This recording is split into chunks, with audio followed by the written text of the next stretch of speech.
James's Ghost Story. October had arrived and the engines on the island of Sodor were looking forward to Halloween. Every year since 1975, Sir Topham Hatt had held a Halloween party for his workers and their families. They had a feast and a big fireworks display. The engines also loved seeing the children dressing up in their scary costumes. They also loved Edward's spooky stories. Every year he'd tell the other engines a ghost story at Tidmouth Sheds. One night before Halloween, Edward was telling the engines one of his old stories. They say that on Halloween the ghost engine returns to the smelters looking for his lost whistle. Woo! Woo! All the engines shivered a little, but James wasn't impressed. Pah! We all know your stories by now, he complained. Quiet, James, said Thomas. You're just jealous that you're not the centre of attention. Me? Jealous of Edward? Don't be ridiculous. Anyone can tell a ghost story. This gave Gordon an idea. All right then, James. Why don't you tell us a story tomorrow night? All right. While the other engines went to sleep, James was worried. Oh dear, he thought to himself. What have I gotten myself into this time? The next day, the Fat Controller came to see James. I need you to take me and some inspectors to the old shunting yard at Balladrin. Balladrin? Wondered James. I thought the old yard was closed since the days of the Sodor and Mainland Railway. Yes, but me and the Railway Board want to see if the old yard can be reused for a future project. I guess it's better than goods work, James said to himself and puffed away.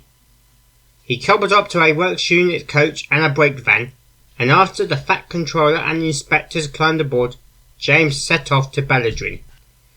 Once upon a time, the Balladrin shunting yard was used as a storage space by the Sodor and Mainland Railway. It hadn't been used since the three engines joined together, and it was overgrown. When James arrived, the inspectors got to work, looking at all the tracks and the groundwork. Soon they spoke to Sir Topham Hatt. The tracks need replacing, but the groundwork is perfect. This yard can be restored and repurposed for future projects. Perfect, the controller said. The board will be pleased. Then he saw something.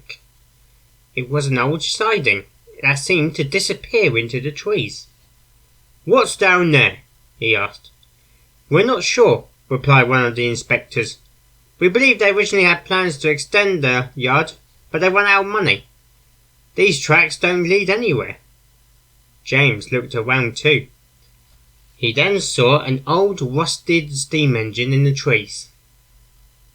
I'm sorry, old friend, he said. Then James noticed something.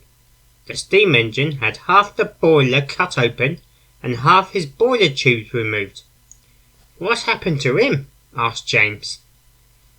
If I had to guess, I'd say this engine was used for spare parts, answered an inspector. Either that or he's a victim of the half engine, said another inspector. James was confused. What's the half engine?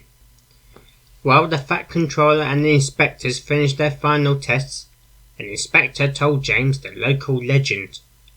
James was pleased. It was the perfect story to tell tonight. That night, James stood on the turntable and told the story to the other engines. A long time ago, the Wellsworth and Sudbury Railway was run by three man-in-waddle L-class tank engines. Two were called Billy and Charlie, and they ran the line until it closed. But the third one was different. Something went wrong during her construction, which led to only half of her face. The other half showed her smoke box door. She was in excruciating pain, and maintenance on her was a nightmare to watch and listen to. What made things even worse for her was the other engines and the crew thought it was a great joke and teased her day and night about it. They even gave her the cruel nickname of the Half Engine. Eventually, the railway's director decided that he didn't want an engine like her around and ordered her to be scrapped. But that night before she was due to be sent away, the Half Engine ran away. Her last words to everyone were a warning that they would all pay for their cruel nature. The engine ran into a nearby forest and was never seen again. But many workmen will tell you that on the darkest of nights, whenever the fog rolls in, you can hear the deep puffing and the painful screams of the Half Engine spirit.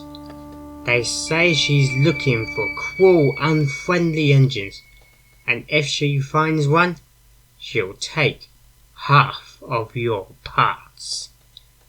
The engines were surprised and scared by this story. Even Gordon felt his wheels shivered, but he still tried to put a brave face on. "Not bad, James," he complimented. "How did you come up with a story like that?" "It's a local legend in Balladrin," replied James, and told them about the old yard. "I've heard about that yard," said Edward. "Some say it's haunted." "Rubbish," said Gordon. "Ghosts don't exist." Thomas was quiet. He remembered the time he, Toby and Percy thought there was a ghost in Alstead, but it turned out to be Lady. "Maybe the Half Engine is just a legend," continued James, "but it's still a good scary story." And all the engines had to agree. That night all the engines found it hard to sleep. The legend of the Half Engine was still in their minds. Thomas headed back to his branch line sheds, wondering how much of James's story was true. Little did the small tank engine know that he was soon to find out.